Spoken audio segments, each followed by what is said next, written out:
স্বাগত জানাচ্ছি বিশ্ব সংবাদে। চলুন দেখে আসি আজকের গুরুত্বপূর্ণ হেডলাইনগুলি। তৃতীয় মেয়াদে প্রধানমন্ত্রী পদে নরেন্দ্র মোদী শপথ নিতেই সক্রিয় হয়েছে পাকিস্তান মদপুষ্ট জঙ্গি সংগঠনগুলি। 3 দিনে 3বার হামলার ঘটনা ঘটালো তারা। বুধবার ফের জঙ্গি হামলার ঘটনা ঘটেছে জম্মু কাশ্মীরের সেনাঘাঁটিতে। রাশিয়ান ইউক্রেন যুদ্ধে 2 ভারতীয়দের মৃত্যুতে ক্ষুব্ধ ভারত, কড়া সিদ্ধান্ত নিতে চলেছে পররাষ্ট্র মন্ত্রণালয়। মনে করা হচ্ছে ভারতীয় যেসব সেনাবাহিনী রাশিয়ার হয়ে যুদ্ধ লড়ছে তাদের ফিরিয়ে আনতে পারে ভারত। দেশে 100 পেট্রিয়ট ইন্টারসেপ্টর ক্ষেপণাস্ত্র সহায়তা জার্মানির। জার্মান প্রতিরক্ষা মন্ত্রী বোরিস পিস্টোরিয়াস বলেছেন, জার্মানি তার মিত্রদের সঙ্গে মিলে ইউক্রেনকে পেট্রিয়ট এয়ার ডিফেন্স সিস্টেমের জন্য 100টি ইন্টারসেপ্টর ক্ষেপণাস্ত্র দেবে। জার্মানিতে ইউক্রেনের সামরিক বাহিনী পরিদর্শনে গিয়েছে ইউক্রেনের প্রেসিডেন্ট ভ্লাদিমির জেলেনস্কি এবং জার্মান প্রতিরক্ষা মন্ত্রী পেট্রিয়ট ব্যাটারি পরিদর্শন করেছেন, যা ইউক্রেনে স্থানান্তরিত হবে এবং এতে প্রশিক্ষণরত ইউক্রেনীয় সেনাদের সাথে দেখা করেছেন তারা। রাষ্ট্রপতি ডিফেন্ডারদের সাথে কথা বলেছেন এবং তাদের রাষ্ট্রীয় পুরস্কারে ভূষিত করেছেন। রুশ ফেডারেশন সম্পদ থেকে ইউক্রেনকে সহায়তা, তহবিল গঠন G7 দেশগুলো জব্দ করা সম্পদ থেকে প্রাপ্ত অর্থ ব্যবহার করে ইউক্রেনকে সহায়তা করার জন্য তহবিল গঠন করেছে তারা। জানা গিয়েছে মার্কিন যুক্তরাষ্ট্র, যুক্তরাজ্য, জাপান এবং অন্যান্য দেশ ঋণের আকারে অবদান রাখবে এবং হিমায়িত সম্পদের বিনিয়োগ থেকে লাভ এই ঋণগুলি পরিশোধ করবে। তহবিল ইউক্রেনকে অনুদান আকারে সহায়তা প্রদান করবে, তাই দেশটি অর্থ পরিশোধ করতে বাধ্য থাকবে না। বাংলাদেশে জঙ্গি হানা, রোহিঙ্গা শিবিরে ঢুকে পড়ল 100 জন জঙ্গি। গুলির ঘায়ে মৃত্যু হয়েছে 3 জন, আহত হয়েছে 7 জনেরও বেশি। এদিন রোহিঙ্গা শেয়ালবসনের প্রায় 100 জন সদস্য জোর করে ঢুকে পড়ে রোহিঙ্গাদের শিবিরে।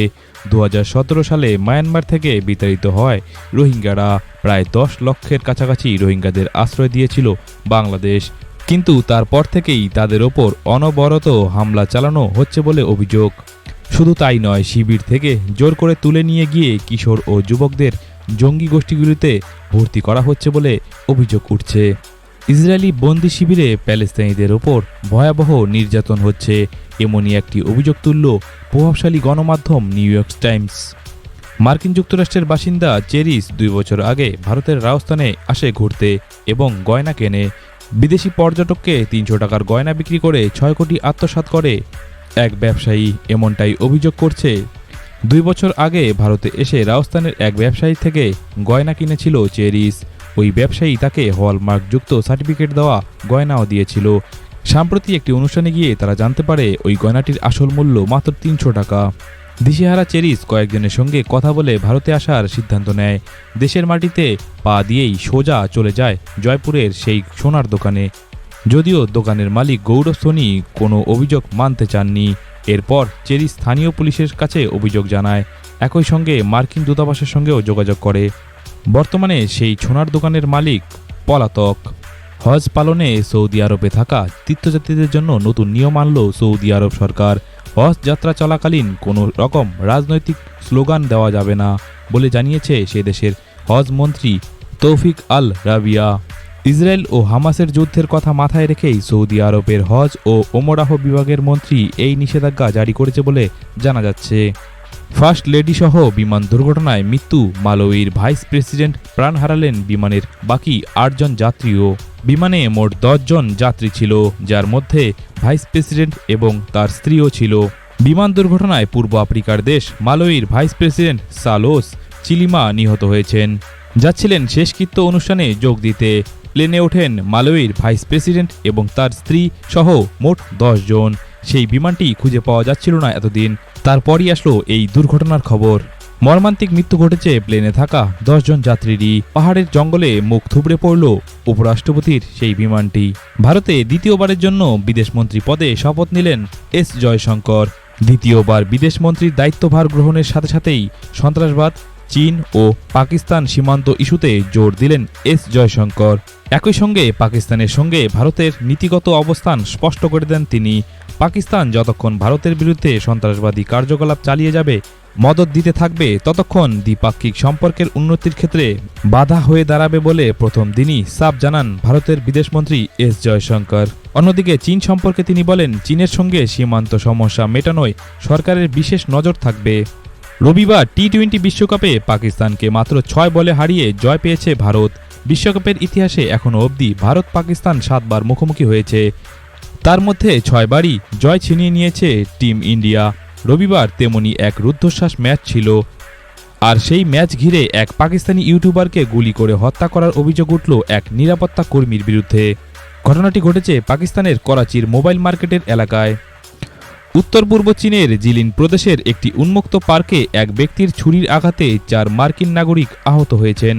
এই 4 জন নাগরিকের মধ্যে শোনা যাচ্ছে তারা নাকি কলেজ ইনস্ট্রাক্টর ছিলেন।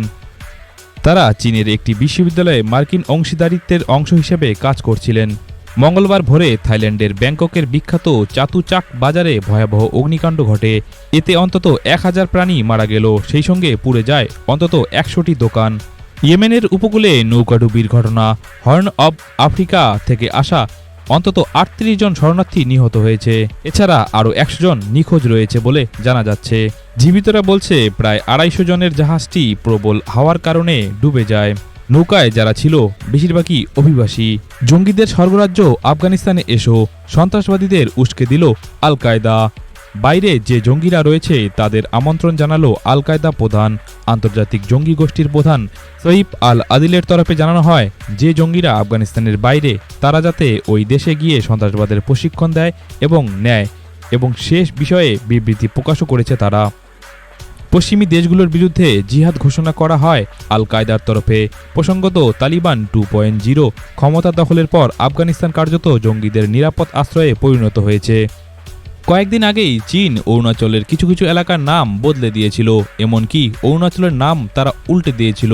সরকার গঠন হতেই চীনকে যোগ্য জবাব দেওয়া শুরু করে দিয়েছে ভারত। অরুণাচলের একাধিক জায়গার নাম পরিবর্তনের জবাবে তিব্বতের 30টি জায়গার নাম পরিবর্তন করল ভারত। নামগুলির পরিবর্তন নিয়ে নয়াদিল্লির অনুমোদনও পেয়ে গিয়েছে। তিব্বতের ইতিহাস ঘেঁটে 30টি জায়গার নতুন নাম দেওয়া হয়েছে। 30টি জায়গার নয়া নাম ভারতীয় সেনার তরফে প্রকাশ করা হবে এবং পরে মানচিত্রে তা আপডেট করে দেওয়া হবে। নতুন নাম দেওয়া 30টি জায়গার মধ্যে রয়েছে 11টি জনবসতি এলাকা, 12টি পর্বত, 4টি নদী, 1টি হ্রদ, 1টি গিরিপথ, একটি জায়গার নামও। অরুণাচল নিয়ে চীনের দাবি বহুদিনের। ভারত জানিয়েছে অরুণাচল ভারতের অবিচ্ছেদ্য অঙ্গ। মার্কিন প্রেসিডেন্ট জো বাইডেন ফিলিস্তিনির গাজায় যুদ্ধবিরতির জন্য একটি প্রস্তাব এনেছে। রাষ্ট্রসংঘ নিরাপত্তা পরিষদে গাজায় যুদ্ধবিরতির প্রস্তাবটি পাশও হয়ে গেল। 15 জন সদস্যের মধ্যে প্রস্তাবের পক্ষে ভোট পড়েছে 14টি। ভোট দেওয়া থেকে বিরত থাকে শুধুমাত্র রাশিয়া। গত 31 মে গাজায় 3 ধাপে যুদ্ধবিরতি কার্যকরের এই প্রস্তাবটি দেন আমেরিকার প্রেসিডেন্ট জো বাইডেন। চুরির গাড়ি নিয়ে পালানোর চেষ্টা, ফরাসি পুলিশের গুলিতে প্রাণ হারালো এক যুবক। ব্লিংকানের সঙ্গে বৈঠক নেতানিয়াহুর, রাষ্ট্রসংঘে পাশ আমেরিকার যুদ্ধবিরতির প্রস্তাব। ভারতের নির্বাচন পুরো দক্ষিণ এশিয়ার জন্য ইতিবাচক জায়গা তৈরি করেছে, এমনটাই বললেন বাংলাদেশের প্রধানমন্ত্রী শেখ হাসিনা। অরুণাচলের জবাব দিয়েছে তিব্বতে। চীন অধিকৃত ভূখণ্ডের 30টি জায়গার নাম পরিবর্তন করে দিয়েছে নয়াদিল্লি। গাজা নগরীতে একটি আবাসিক ভবনে হামলা চালিয়েছে ইসরায়েল। এতে অন্তত 8 জন নিহত হয়েছে, বেশিরভাগই শিশু। আহত হয়েছে বেশ কয়েকজন। আদালতের আদেশে ধর্মঘট ছেড়ে কাজে ফিরছেন ক্যালিফোর্নিয়া বিশ্ববিদ্যালয়ের শিক্ষকরা। ফিলিস্তিনপন্থী বিক্ষোভ দমনে যুক্তরাষ্ট্রের ক্যালিফোর্নিয়া বিশ্ববিদ্যালয় প্রশাসনের নেওয়া দমনমূলক ব্যবস্থায় ক্ষুব্ধ শিক্ষক ও শিক্ষা সংশ্লিষ্ট কর্মীরা ধর্মঘট ছেড়ে কাজে ফিরছেন তারা। গত 20 মে থেকে বিশ্ববিদ্যালয়ের 6টি ক্যাম্পাসে এই ধর্মঘট শুরু হয়েছিল। উত্তর কোরিয়ার কিছু সেনা অল্প সময়ের জন্য সীমান্ত অতিক্রমের পর দক্ষিণ কোরিয়ার সামরিক বাহিনী গুলি ছুড়ে তাদেরকে সতর্ক করে দিয়েছে বলে সিউলের কর্মকর্তারা জানিয়েছে। কিছুদিন ধরে দক্ষিণ কোরিয়ায় আবর্জনা বোঝাই বেলুন পাঠাচ্ছে উত্তর কোরিয়া। এ নিয়ে উত্তেজনা বৃদ্ধির মধ্যেই রোববার 2 দেশকে পৃথক করা অসামরিক জোনে এই ঘটনাটি ঘটেছে। বিশ্বের প্রতিদিনের গুরুত্বপূর্ণ খবরের হেডলাইন্স দেখতে সাবস্ক্রাইব করুন বিশ্ব সংবাদ এবং শেয়ার করুন প্রিয়জনদের সাথে। ধন্যবাদ।